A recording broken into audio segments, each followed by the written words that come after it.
接下来我们要跟 IG 交手了，然后我跟 Rookie 对线嘛。我觉得 Rookie 选手的话，对线能力也很强，打团能力也很强，就每个赛季都很强嘛。当然，我这个赛季我也很强，所以我就很期待跟他对线。Yeah, definitely. He speaks very fast, by the way. He does, yes. Yeah. He said he's looking forward to fighting him in lane at the last second there, just Yes. for those who didn't get to speed read it like I was able to, thankfully. Yeah. I feel like, as maybe watch with someone at home, read from the front, read from the backside, and just like, combine it at the end. Yeah. But no, I mean, it makes a lot of sense. I mean, Doinby as well has just been really just bringing it home against Rookie in the mid lane, especially in that second game. I feel like proved a point for certain, bringing himself back into the same matchup in game 1 with the Rise pick. I mean, it's definitely a statement. I think the biggest takeaway for me in game number 2 is that Rogue Warriors as a team showed up around the middle lane, and they brought Rookie to them. They didn't just kill Rookie, they made sure that he had to help Ning, and that was when he was exposed. That was when he was exploited, and that was when Rogue Warriors actually forged their leads. So that's the thing that you have to take from this one. Coming into the third game, if left on an island, if left isolated in the 1v1, Rookie did hand it to Doinby in the same matchup that they had in game 2. When the team intervenes, Rogue Warriors looked clean. Question of whether they're just going to do the same matchup for a third time and just, solve it once and for all, perhaps, coming into the third game. No team allowed. 1 versus 1. No items. Final destination mid lane. I respect that. I know in basketball, you call for the ISO play if you're feeling confident. You want to take that man on the 1v1, or of course it's a mismatch. There's reasons, but I like the confidence answer. Yeah, Invictus Gaming going to be on the red side. Coming into game 3.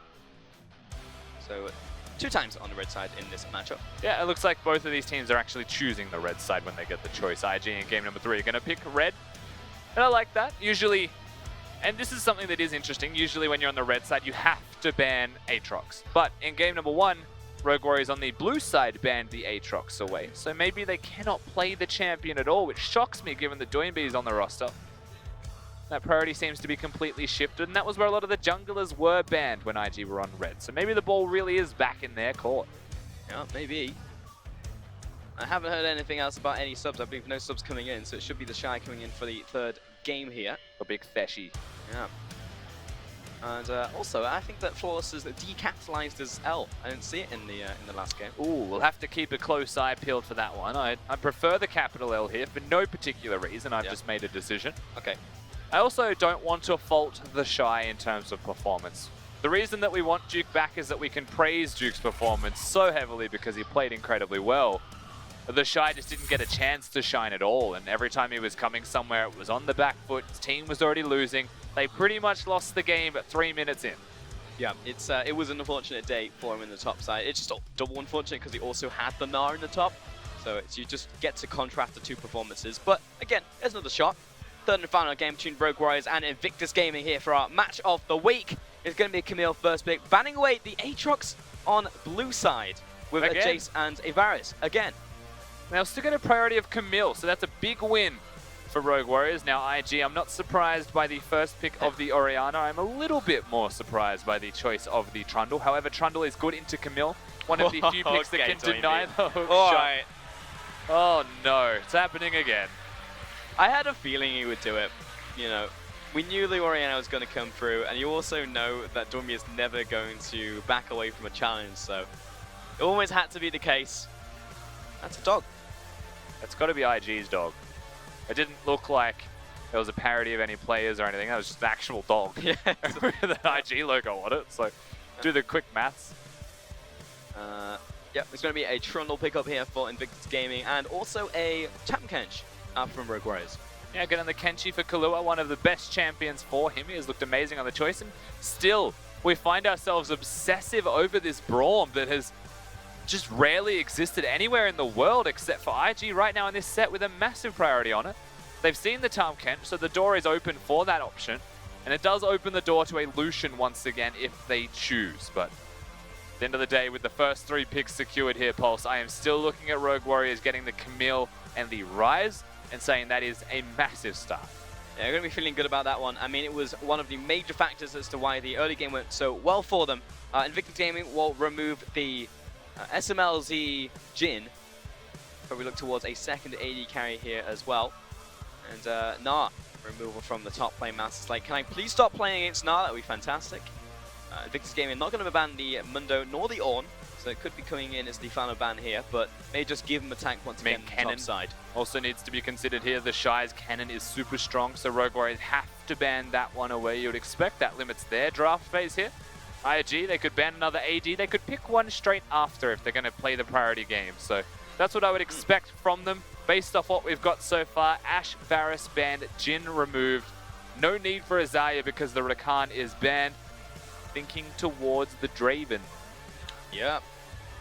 Good possibility. I mean, it was banned last game, in fact, against JackeyLove. I mean, it's essentially his champion at this point. I'd love to see the Draven actually come across. Kaiser's still definitely a viable option for them. Yeah, I mean, there's a lot to think about right here. Yeah, indeed, you just mentioned the Kennen. It had to be something in the end, one of those three. So Kennen removed from the Shy and top side, but JackeyLove has pretty much got the pick of the litter now for the AD carry pool. It's about how he wants to stance. Because we mentioned the Draven, JackeyLove is that Draven guy. The Lucian Braum was the first thing we said once the Braum was locked in. So unsurprisingly, they'll go for the standard combo. They won't go for JackeyLove's pocket pick. So it's always good to keep in the back of your mind just in case. I haven't seen that smiling SMLZ fan since the start of the game. Maybe they weren't real, it was a mirage. Or maybe they took it down because it was so off-brand. They were like, get it out of here. Hey, throwback to game one in here for SMLZ. Didn't quite work out in the Misfortune in that first game, but looks excited to play it once again in this third game. We'll see if he can make it work. Yeah, the Varus has become a Lucian, so as far as laning goes, I think Misfortune becomes a little bit more favored even in that matchup. However, Tahm Kench is going to change the dynamic of that bottom lane. Not a full offensive champion, though it can be if they start winning with the tongue lash everywhere. Oh, I'm shocked. Mouse went for Mundo again. Never seen that one before. Mouse begins with M, 5 letters. Mundo. Mighty Mundo. Begins with M, 5 kind. Oh, hello. He's been just the gauntlet thrown straight at him. No hesitation to Shy. Bring it on, Mundo. Let's tussle.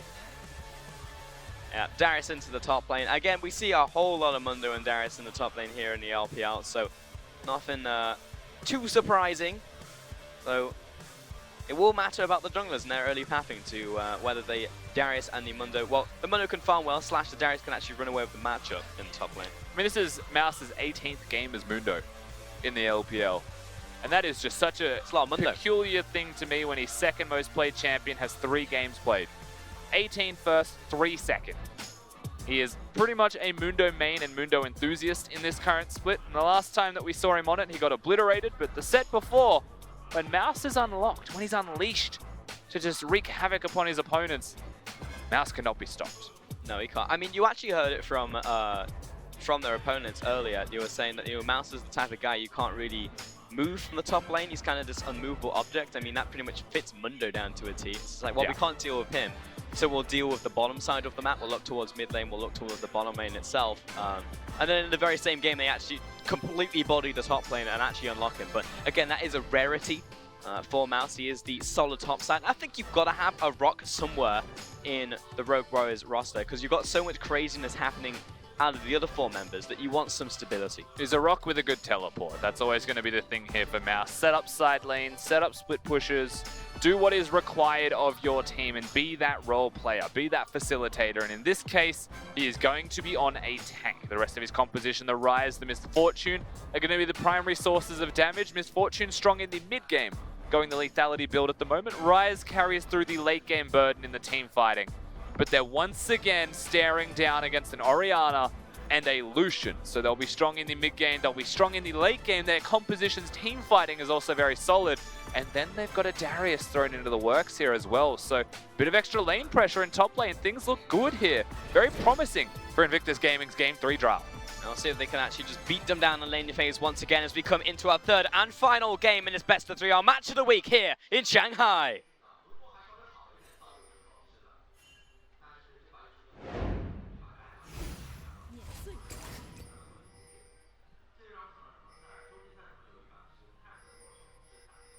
They'll work it out. Give him a second. Surely, there's a camera now. There you go.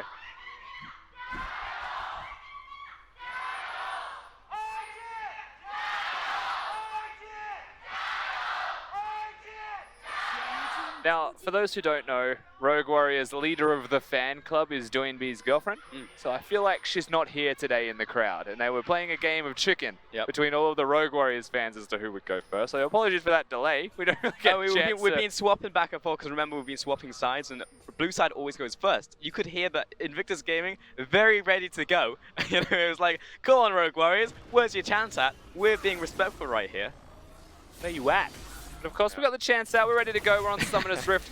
We have seen a lot of innovation from Kahlua now that we are looking at the Keystone Runes when he was into the Shen matchup. We went for the Hail of Blades. I thought that was absolutely bloody genius. I'm a big fan of Kahlua for making that choice. He is one of the innovators on the team that is not just Doinby. Remember that Rogue Warriors have got Stake as their coach.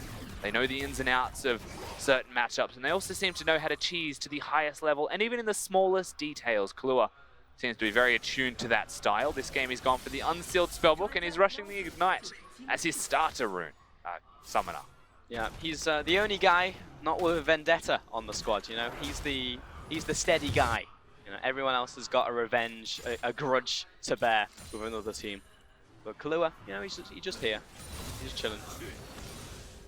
Always needs someone stable. How to explain that though, because he's not the emotional rock, he's just the non-vendetta guy. Yeah. SMLZ I was trying to think clearly of it as well. I was waiting for a word to come to me and I was like, I got nothing really. He's just that guy. There. Yeah. And that's not a bad thing. No. Everyone needs that guy. But his undefined role is just... He just kind of makes everything better just a little bit. You don't really know why, but he just does. I agree. I'm a big fan of Kahlua, and he really has become a promising player from Spring Split. We didn't really know what to expect from him, this upstart, this rookie coming in.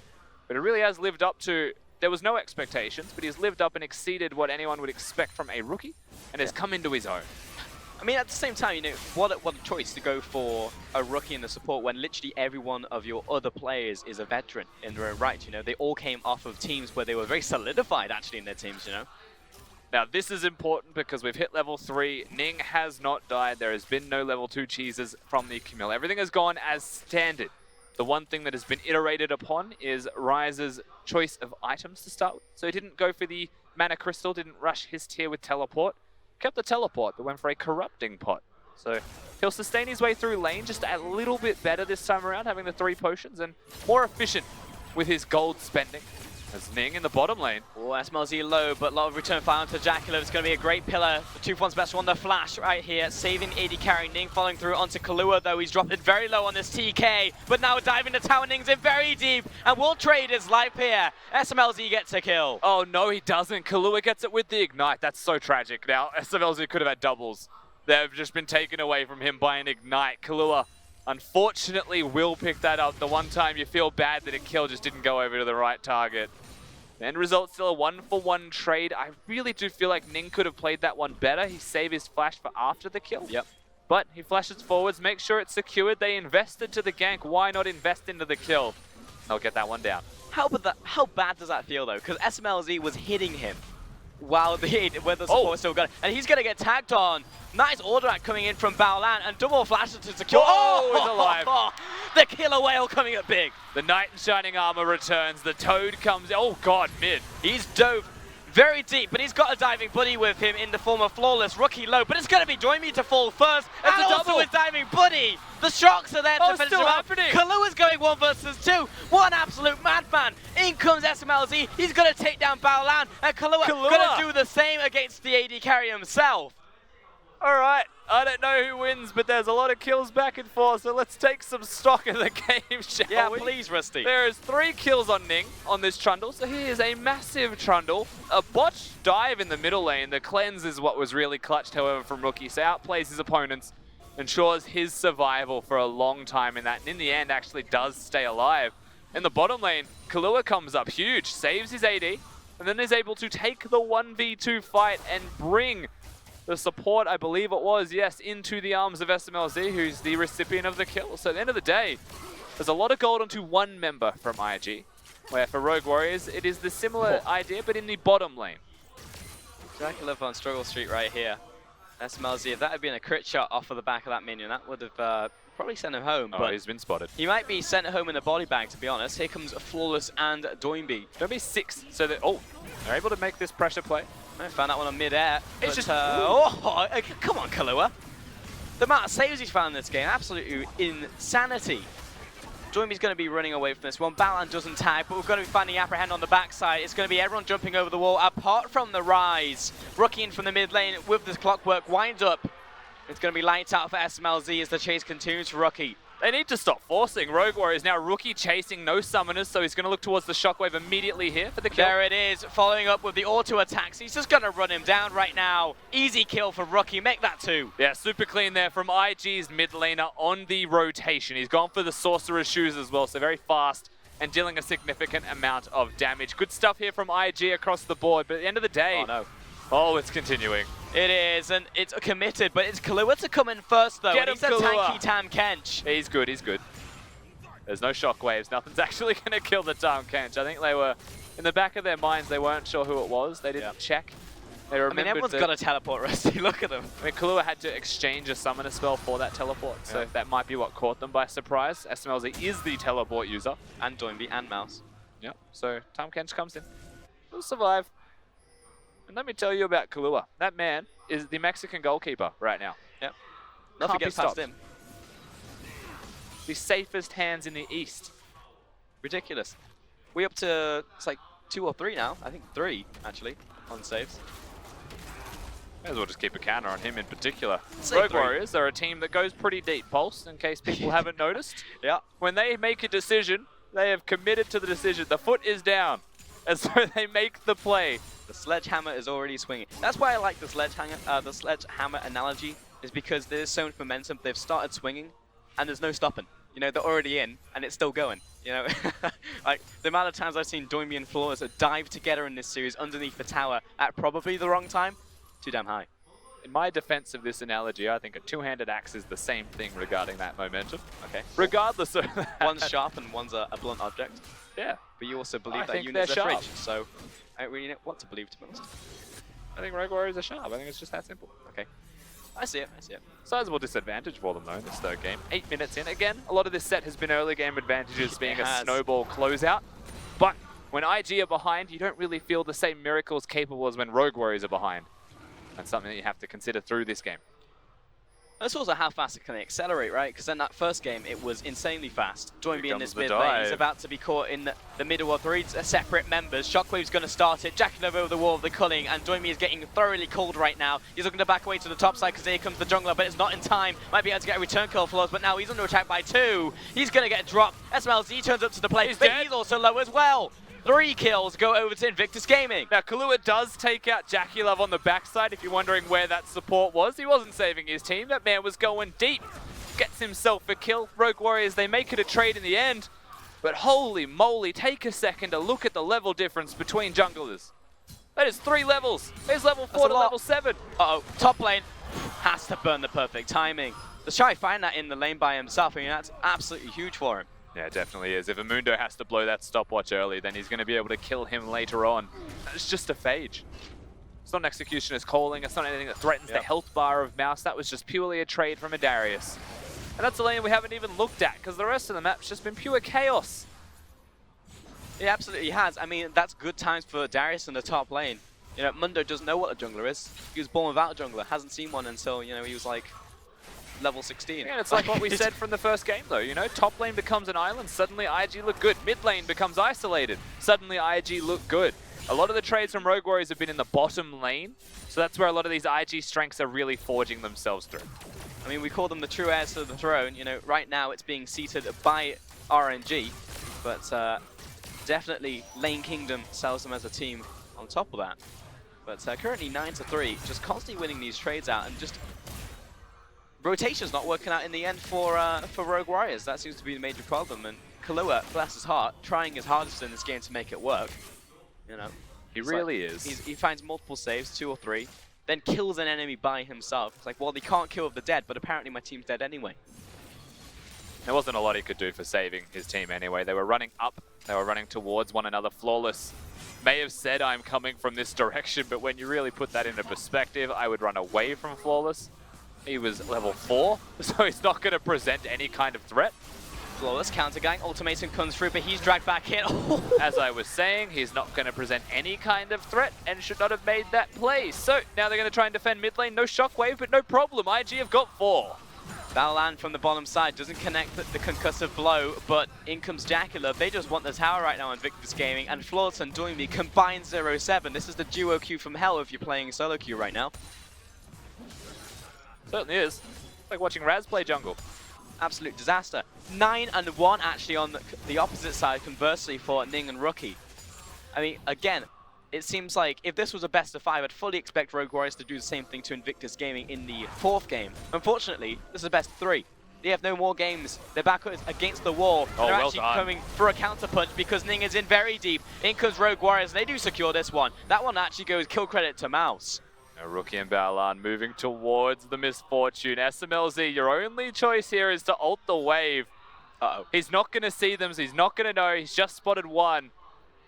And I don't know what's going to save him. Give him the Yasuo. Come here, let's go! SMLZ brings up the challenge. He's dead. I appreciate it, though. I can't believe he had that emote for that occasion. That was the bring it on face for SMLZ. That's how you know he's just dead to rights. So they get the kill. And now they're threatening bottom lane with a dive. The Shy's covered. No, he's not. Never mind. Uh-oh, charging up the ultimate. It's going to be sending in the Mundo. You're going to have to toss me in.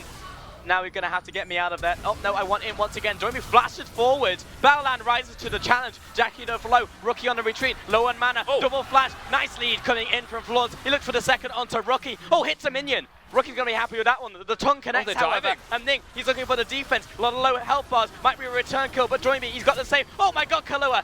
The save is handed east indeed. There's going to be a big ultimate coming in for SMLZ. That's going to be a kill on Ning. Now popping off on the Trundle. 1 versus 3, but he won't be shut down. The one-man wrecking crew cannot do enough here. Invictus Gaming should not be getting cleaned up just like that. The Shy cancelling the teleport. That was the go button. That was the signal for Rogue Warriors to actually make a play, and with no hesitation at all, they do exactly that. Doinby throws in a Mundo, and Kahlua is able to keep his health bar high enough to continue through the rest of that play. And ultimately, they get a lot of kills from that. They really do find themselves not truly back in this game just yet, but within touching distance of closer to an even game. It's a nice investment of gold for certain, and most of that went down to the bottom side. Take a look at SMLZ. He's sitting pretty right now, 3, 3, and 2. Picked up his first lethality item in the form of the Ghost Blade, on his way to the second with the Dirk, and he's just picked up boots on top of that. The thing is, they even give a kill to the Camille, so that's something you have to take from this. Now, the start of this play, Mouse is just going to absorb. He gets ignited, so Kahlua will save him super early. And with the flash forwards from Doinby, whilst it was aggressive, he procs Phase Rush, and he's able to dodge out of the Braum. And then a flash here from Flawless to cure that one. Rookie had to flash, but he has no mana. And regardless of if Flawless has hit minions or not, the dive is on here. A stopwatch from Rookie keeps him alive for a long time. And I almost thought that Ning was going to just pentakill by himself because he's that large on the Trundle, 7, 3, and 1.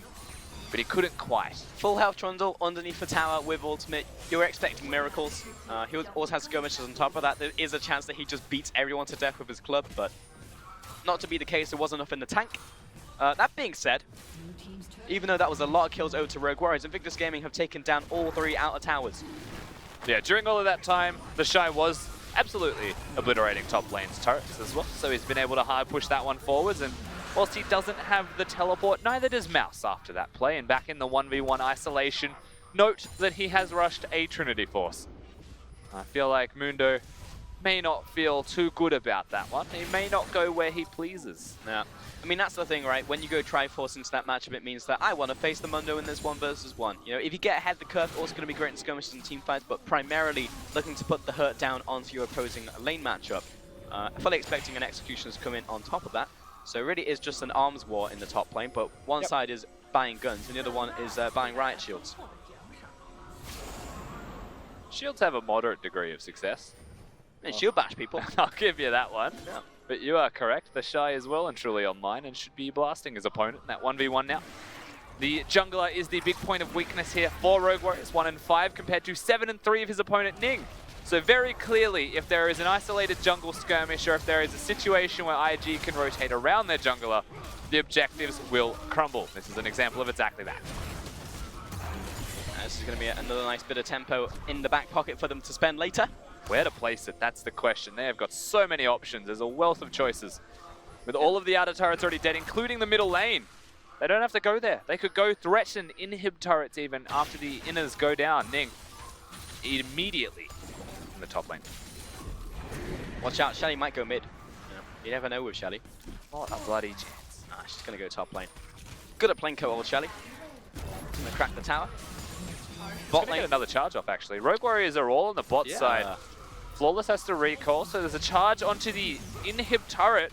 Exactly like we said could happen, as well as they're sieging mid lane at the same time. This is ridiculous. And they're still bottom. Rogue Warriors, yeah, they're looking to make a play. The Shy's like, come at me, let's go. I'll take out Flawless anyway. Now he's in the 1 versus 1, and I'm not actually feeling joy of his chances. Here comes the dunk, the 1 versus 2. The Shy looks at Daphne's beady eyes, he spits in them. 1v2 double kill for the Shy. Now 201 IG grouping up, knowing that Doinby is dead. The Flawless is removed from the map as well. And Rogue Warriors, they have to be desperate. SMLZ unleashes the bullet storm, gets blown up in place. That's the problem when you have an Orianna on the other side. 1 versus 3, and this is not working out for Mouse. In comes the save out from Kahlua, but he dies anyway, and he's going to die on top of it. Invictus Gaming, 17 minutes in, looking at an inhib. They just clean house. There's a chance the Shy dies, so he's just going to survive through this one. Inhib falls for certain here now. Rogue Warriors, I mean, in retrospect, they'll be wondering why they made the decisions that they did, but a 17-minute inhibitor just opens the floodgates for IG. They are going to go back. They're going to spend a wealth of money, all of the riches they have rightly earned. They are so set to succeed. This is the 1v2. Now, Flawless has no health, so what you're usually looking at here if you're Flawless is I will press ult when the Shy channels his ultimate. But he doesn't need one. That is a Trinity Force Darius. He's just going to press W. Crispy coming out from the Shy. I fully understand what Rogue Warriors were thinking in terms of the 1v2 mechanics. That's not how that plays out. It was not, but the Shy optimized that perfectly. Not a single axe blade was a miss. That was perfectly played. Something smells fishy with the decision-making of Rogue Warriors, though. Why go for that when your mid lane is being threatened, when your top lane had a Rift Herald threatening it as well? This is one of those Color things. Caster's always the party pooper. Yes.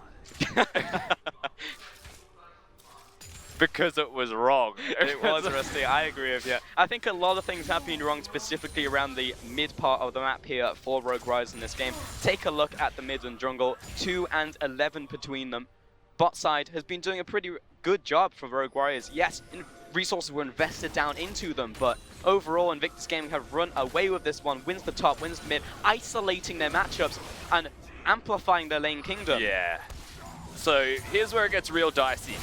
Okay, well that's the start of it. Okay, 2 spells coming from Rookie. Now he's getting chased down by Doinby. In comes Baolan, the hero of the day. He's getting blocked this one up. Oh, Mouse is in very deep. He got tossed in by Doinby, but he did not want any of that. And now here comes the Shy. Just chasing him down. The Shy comes off to the side. This is going to be a massacre here for Invictus Gaming. It's going to be one in return. Flawless is on the run, but Baolan, he's chasing after. Oh, he tags him with the Winter's Bite, and he just parties on yous. Flawless is going to do the same. Jacketup's going to dance, and he damns on them. And there's the emote to celebrate. Super minions pushing through the middle lane. It is very early. It's 19 minutes in the game. Rogue Warriors can't even surrender just yet, and they're threatening the Nexus. I think they've just won the game. Absolutely insanity coming in from Invictus Gaming. They knocked down both towers. 3rd and final game here in Shanghai. And he adds to the throne, take one step closer as they just take out Rogue Warriors.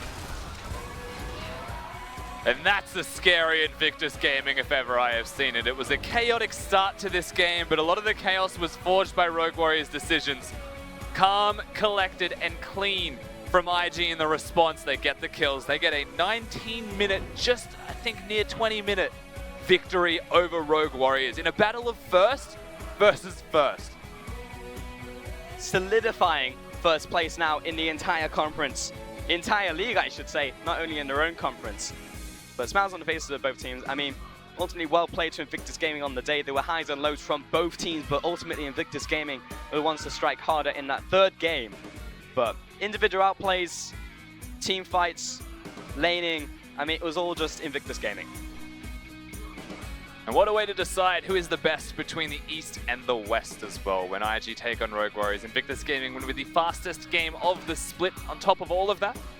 Incredible performance coming out of them, confident play nonetheless. And Rogue Warriors, I will give credit where it's due. They're not a side that just goes down slowly. They are a team that loses with action. Die young. They throw themselves at their opponents. So this is not the kind of game where you can do that, but they're still going to do it anyway because they are Rogue Warriors, and that's the way it works. And you know what? They got a couple kills from doing that in the bottom lane. It's just that ultimately IG had them truly mapped out. Turrets were falling during all of that. They had the kills. Invictus Gaming had the Nexus. And you know what wins League of Legends? It's Nexus. I thought it was complaining Nexus in all is- chat. Yeah. Oh, really? I was wrong. I will say shout outs to SMLZ. I think that he probably won the emote game in this one, for certain. That's, yeah, so emote was perfect. I didn't even know that emote existed. Yeah. It was perfectly timed. Bring it on, he says, as he has no One choice versus but three. to die. Okay, and die he does. Oh boy. In style. But yeah, again, as you said, they couldn't even surrender Rogue Warriors. That was a 1955 win here from Invictus Gaming, similar to the first game, but just even faster, to be honest. And that is amplified by the fact you are facing a team like Rogue Warriors who will keep just charging at you face first. But it did collapse from the jungle and the mid lane outwards. And I feel like in that second game, it was the inverse. It was actually the mid and jungle who actually exploded the game for Rogue Warriors. It feels like they just did live and die by that mid 2 versus 2 in the series. I mean, when you put a lot of this into perspective, and we said this at the start as well, IG will be a win lane, win game type of team. Rogue Warriors are a team fighting type of team where they force plays. And a lot of this last game was Rogue Warriors forcing plays, but IG were winning lane. So it was very easy for them to respond to those plays happening. And that's always going to be one of the quarrels that we have with Rogue Warriors in general, is when they try and take forces from deficits. It's very obvious and it's very easy to diffuse. And even though there was heroic efforts, I will say, from Kahlua, namely, in trying to make big plays, be a hero for his team, he couldn't make it happen because IG were just too solid. Oh, I mean, this is exactly what I wanted, the best to be emote honest. in League of Legends competitive play that you've seen so far. Bring it on! I am the most dead, was basically running through his head. Classic. Classic SMLZ. I mean, again, they made the counterplay off the back of that, though, which was nice coming out from Rogue Warriors. Again, Kahlua, this was like the 4th save in a row right there from him on this Tam Kench. They managed to turn this, they get some kills, namely over to some of the carries. Flawless gets one right here. Multiple kills go over to Joinby and the carries, and specifically SMLZ on the backside. And you know, speaking towards Flawless, I think this is a prime example of how inconsistent he can be as a jungler, especially when he falls behind. You know, when he was ahead on the Camille game, he can make those aggressive decisions because he can also win 1v1s. But in this game, a lot of his hook shots firstly missed and they were read by their opponents. So you look towards mid lane, you sometimes didn't even see him coming in because the hook shot just didn't connect or find the target. And then he'd also just do it at inappropriate times, at bad moments. And, you know, mispositioning, falling behind in levels, but still playing Camille like you're ahead. Even, you don't get much of a choice, I guess, anyway. You have to farm through, but he was just mapped. He was beaten by Ning, and that's what happens in these games between these junglers when Flawless is so inconsistent. And it just, again, the running commentary going through this entire series was whoever wins the early game apparently just wins the game. Straight up. I mean, Flawless had a fantastic read on the second game. Then immediately Invictus Gaming go backstage. They like, okay, how are we going to plan out the early game? They had a much different early game in the third game. Again, it was like maybe the same strategy coming out in some way coming out from Rogue Warriors in the third. I mean, the same trick will not work multiple times, and ultimately Invictus Gaming managed to control the early game. Of course, there are ways to bounce back from there. But again, this is a top of the table clash. You know, you expect a team like Invictus Gaming when they have the lead to keep a lead, whereas like Rogue Warriors against pretty much everyone else in the league, you know, it's like comeback time is always a possibility. Yeah, and that's the thing. Like when a team like RNG plays against Invictus Gaming, you can see a similar style to what Rogue Warriors are trying to do, but with a more tapered early game. Because if IG are the best at winning lanes, you can just draft better lanes than them, right? And then you can have a better experience during that time and just try and scale. Or you could pick a team fighting composition instead of being hyper aggressive in the early game and acknowledge that you're going to sack 20, 30 CS and just have one winning position on the map. Focus that and trade with IG. Then get to mid game, then get to team fights. These are options that you could take. But Rogue Warriors are such a strict style in the way that they play League of Legends that it has to be doing B, it has to be doing B with Flawless working in tandem to make plays that you just map it out. You know, you just pick Orianna into Ryze, and this time you pick a Trundle. So you don't pick a losing jungler. You have a better experience, and suddenly because mid is more isolated, you win. Yeah, I mean, that's fair, but again, I'm excited to see Rogue Warriors because we know they're still at the top of the table in the Western Conference. Like, this is going to be a blow to them, but it's not going to not stop them from getting into playoffs and probably making a pretty decent run towards a Worlds, if not actually getting a World seed. I actually do really want to see what this current iteration of Rogue Warriors looks like in the best of 5, right? Because this was the fastest game of the split coming out from Invictus Gaming, but it's also half of that is the way that Rogue Warriors play, and they play very fast even from behind. So in a long series, it's like, well, instant reset, let's go backstage. That's what they did in Game 1. Game 2 looks fantastic. This is going to be outplay here from the Shy. Yes, I 100% agree. Probably should have been here Flawless and Doinby, but that was them the entire game, in fact. And even during this fight, we mentioned it during the game, you know, the fact that the Shy is able to just kill Flawless with no problems at all when Flawless has a stopwatch and an ultimate to dodge damage is indicative of what he was thinking and how the Shy knew that. And he was able to map that out against his opponents, makes the counterplay just by pressing W with a Trinity Force and a Sheen proc instead of channeling an ultimate, which takes a half second, which is reactable by your opponents. So I think that was super smart from the Shy in the end. He played it the best he possibly could, doesn't miss a single spell, and gets a 1v2. You're 100% right, Rusty. That was fantastic stuff coming out of him in the end right there. But I will say that, no, I respect the choice to keep the Shy in. You know, I don't know if Duke would be able to pull off that that maneuver there in a closer situation. I don't know. He played that first game exceptionally well. So I don't know if he would be able to do that in the third game. Yeah, I think that both Duke and the Shy had a good set, and I feel like based off Game 1's performance, I would say that he would be able to do that anyway, right? But that's also in a vacuum type of situations. Sure. I think a lot of the faults lied with Rogue Warriors. As much as I want to compliment the Shy and say Duke can't do such things, we don't know, and we know that Rogue Warriors made a mistake, which is what led to that in the first place. That's what we do know. Yeah, it was a combination of errors as well coming out from the mid lane, and then it just did exacerbate in the end. But again, I mean, this is why it's be interesting to see Rogue Warriors play out again within their own conference, but also moving forwards into playoffs as well, and looking even maybe at the gauntlet. Maybe if they don't manage to succeed in the playoffs, maybe they do in the gauntlet. There's multiple ways for them to actually find themselves a world seed. Yeah, I can't help but be excited by Rogue Warriors in general. You know, losing fast is exciting to watch. They're an entertaining team to be a viewer of for certain, and they're a team that you should continue to watch because you're right, being in the Western Conference, they're pretty much all but guaranteed first place, which is a semi-finals berth in the LPL playoffs. Really good for them. We've got some final business to finish up, and that is the fact that Ning is our man of the match. So congratulations to him, actually finding 2 in this series. Over to him, so congratulations on his Trundle pickup right here. 10, 3, and 5. Right place, right time. Very deserving. So he was always in the correct place to get counter ganks off. He was mapping out Flawless, and the junglers had a lot of influence in this set. Ning in the third game playing very well. Obviously having a super large influence is deserving of the MVP. Yes, indeed.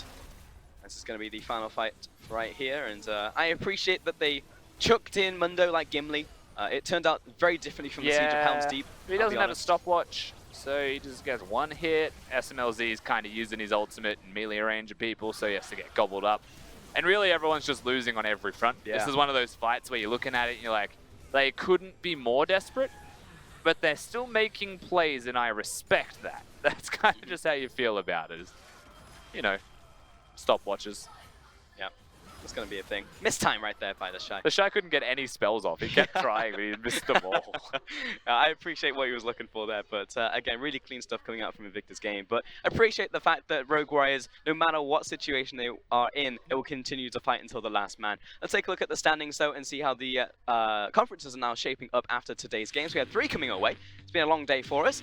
And Rogue Warriors, as you can see, now an extra loss on their tally. They are now 11-3. And then Invictus game, of course, 12-1 now, taking the firm first place in the league. The TOP bringing it back, getting a W for the Western Conference as well, though, so you got to feel good about that one. And of course, RNG getting that victory of their own. However, IG and RNG between them have clearly proven who the superior conference is through cross-conference play. They have indeed. And then again, at the bottom, you've got to be looking at teams who can make late conference runs, and that's going to be all of the West. All of West, yeah. Everyone's ready actually. to go, yeah. And then I guess WE are like slightly further down the rest, but again, they've been looking better recently. Maybe they can make their run. It's week 7 now, so it's the last week of cross-conference, heading into intra-conference play very shortly. So again, still plenty of games for the teams to actually find a way. It's about 6 or 7 games for most of these 2 teams. Tomorrow, though, we'll have more games coming your way. That'll be on Sunday. Now we'll be starting off the day with Vici taking on WE, following up with LGD and Hangzhou taking on Edward Gaming, and then Jingdong will finish up in Chengdu against OMG. Yeah, JD Gaming trying to cement the top of the Eastern Conference, just being that much more superior. But OMG really are becoming the dark horses. So that is my match to watch tomorrow. Where Vici versus WE. If you're a WE fan, please don't watch that one just in case. Because they should win that game. Vici have been a train wreck lately, and God, I hope WE gets a victory there. They need one. It's a different train every time, though. If you're a train spotter, then you might want to watch, because it's been different things. They threw Coco into the mid lane the other day to face that. You can't basically saw the lovers quarrel between Swift and Yes, we got to see that one. Yeah, that was unfortunate. It was like, you brought me in for this, really? That was a sad series. And I know that I said don't watch WE fans. I know you will anyway. So yeah, it's fine. I'll see you there. Committed. Yeah, 100%. Because I mean, every single time Xian's booked out, you know, 100%. I mean, I would go just to see the drums, to be honest. I want to be part of the. Yeah, exactly. So again, new arena here in the LPL. Got plenty coming your way following that. But for now, though, we're going to close out the show. Chinese side still going. If you want to catch that one on Panda TV or Doyu. For now, though, on behalf of myself, Rusty, and the entire broadcast team, thanks so much for watching. We'll catch you tomorrow.